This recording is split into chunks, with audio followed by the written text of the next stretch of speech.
اللہ اللہ اللہ اللہ۔ بسم اللہ الرحمن الرحیم۔ اللہم صلی علی سیدنا و مولانا محمد مفتاح الخیر والاسرار ومغلاق الشر والظلمات وعلی آلہ و اصحابہ وبارک وسلم وصلو علیہ۔ آج ہم نے درس قرآن میں سورۃ البقرہ کی آیت نمبر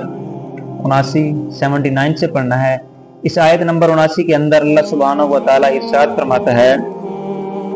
فویل للذین یکتبون الکتاب بایدیہم، فویل پس خرابی ہے، للذین ان کے لیے، یکتبون وہ جو لکھتے ہیں، الکتاب کتاب کو بایدیہم اپنے ہاتھوں سے، تو خرابی ہے ان کے لیے جو کتاب کو اپنے ہاتھوں سے لکھیں، ثم یقولون پھر وہ کہیں ھذا من عند اللہ کہ یہ اللہ کی طرف سے ہے، لیشتروا تاکہ خریدیں بھی اس کے عوض ثمنا قلیلا تھوڑے دام، تاکہ وہ اس کے عوض تھوڑے دام خریدیں۔ فویل خرابی ہے لہم ان کے لیے، مما اس سے جو کاتبت لکھا، ایدیہم ان کے ہاتھوں نے، وویل اور خرابی ہے لہم ان کے لیے، مما یکسبون جو انہوں نے کمایا ان کی کمائی سے۔ اب اس آیت کے اندر اللہ تبارک و تعالی فرما رہا ہے کہ جب حضور علیہ السلام کی تشریف آوری ہوئی تو یہودی علماء جو تورات کو جاننے والے تھے وہ حیران و پریشان ہو گئے کہ تورات کے اندر جو حضور علیہ السلام کے اوصاف کمالیہ، اوصاف جمیلہ بیان کیے گئے ہیں، کہ اگر وہ ان لوگوں تک پہنچ گئے، انہوں نے حضور علیہ السلام کو دیکھ لیا آپ کے اندر، کیونکہ وہ اوصاف موجود ہوں گے، جب وہ آپ کو پہچان لیں گے تو وہ آپ کے گرویدہ ہو جائیں گے اور ہماری روزی روٹی بند ہو جائے گی۔ تو انہوں نے کیا کیا کہ تورات کے اندر تحریف کرنا شروع کر دی، تغیر و تبدل کرنا شروع کر دیا، جہاں حضور علیہ السلام کے اوصاف بیان کیے گئے تھے ان کو تبدیل کر دیا۔ جیسے کہ تورات کے اندر تھا کہ حضور علیہ السلام نہایت خوبصورت ہیں، آنکھیں سرمگی ہیں، قد جو ہے وہ درمیانہ ہے، انہوں نے اس کو رد بدل کر دیا کہ آپ کا جو قد ہے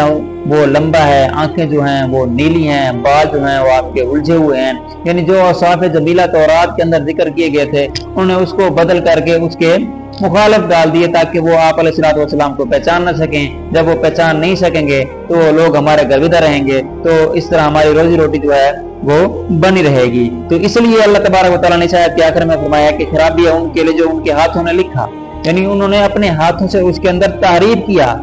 اور خرابی ہے ان کے لیے ان کی کمائی سے، یعنی انہوں نے کہا کہ اس سے ہماری کمائی ہوگی، لوگ ہمارے گرویدہ رہیں گے، لوگ ہم پر دولت نچھاور کریں گے، وہ ہمارے فالوور رہیں گے، کیونکہ جو ہم اوصاف ان کو بیان کریں گے وہ تو حضور صلی اللہ علیہ وسلم کے اندر ہوں گے نہیں، کیونکہ جو حقیقی اوصاف تورات کے اندر تھے انہوں نے ان کو تو مٹا دیا۔ تو اس وجہ سے انہیں کہا گیا ہے کہ یہ تمہارا جو ہے سودا ہے، یہ گھاٹے کا سودا ہے، اور یہ تمہارے ہاتھوں کی بھی خرابی ہے اور جو تمہاری کمائی کی بھی خرابی ہے، یعنی یہ تم ادنا مال لے کر اور ایک بہت بڑا کام کر رہے ہو جو تمہارے لیے گمراہی کا باعث بن سکتا ہے، اور ان کی جو تمہاری یہ کمائی ہے یہی تمہاری تباہی اور بربادی کی وجہ بنے گی۔ اور اسے اگلی آیت میں اللہ سبحانہ و تعالی ارشاد فرماتا ہے آیت نمبر 80 میں اللہ سبحانہ و تعالی فرماتا ہے وقالو وہ بولے لن تمسنا ہرگز ہمیں نہ چھوئے گی، النار آگ، وہ بولے ہرگز ہمیں آگ نہ چھوئے گی، الا ایاما معدودہ مگر گنتی کے دن، انہوں نے کہا کہ ہمیں تو آگ چھوئی نہیں چھوئے گی مگر گنتی کے دن، یا گنتی کے دن سے مراد وہ 40 دن ہے جن 40 دنوں کے اندر ان کے آباء و اجداد نے بچڑے کو معبود بنایا تھا۔ انہوں نے کہا تھا کہ جتنے دن ہمارے آباء و اجداد نے بچڑے کی پوجا کی تھی صرف اتنے دن ہمیں آگ چھوئے گی، اس کے علاوہ نہیں چھوئے گی، اور بعض یہاں یامن معدودہ سے 7 دن مراد لیتے ہیں۔ قل اے محبوبہ فرما دو اتخذتم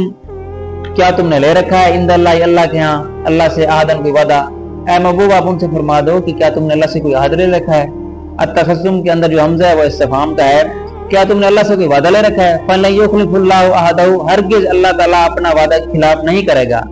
ام یا تقولون تم کہتے ہو اللہ اللہ پر وہ بات ما لا تعلمون جو تم جانتے ہی نہیں، یعنی یہ جو تم بات کہتے ہو کہ ہمیں آگ نہ چھوئے گی مگر یہ 40 دن یا 7 دن، تو اللہ فرماتا ہے کہ اے محبوب آپ ان سے پوچھو کہ کیا تم نے اللہ سے وعدہ لے رکھا ہے، اگر تم نے اللہ سے وعدہ لے رکھا ہے تو پھر تو اللہ تعالیٰ تو اپنا وعدہ ہرگز خلاف نہیں کرے گا، لیکن ایسا نہیں ہے بلکہ تم اللہ تبارک و تعالیٰ پر یہ جھوٹ بولتے ہو، تم اللہ تبارک و تعالیٰ پر جھوٹ بولتے ہو،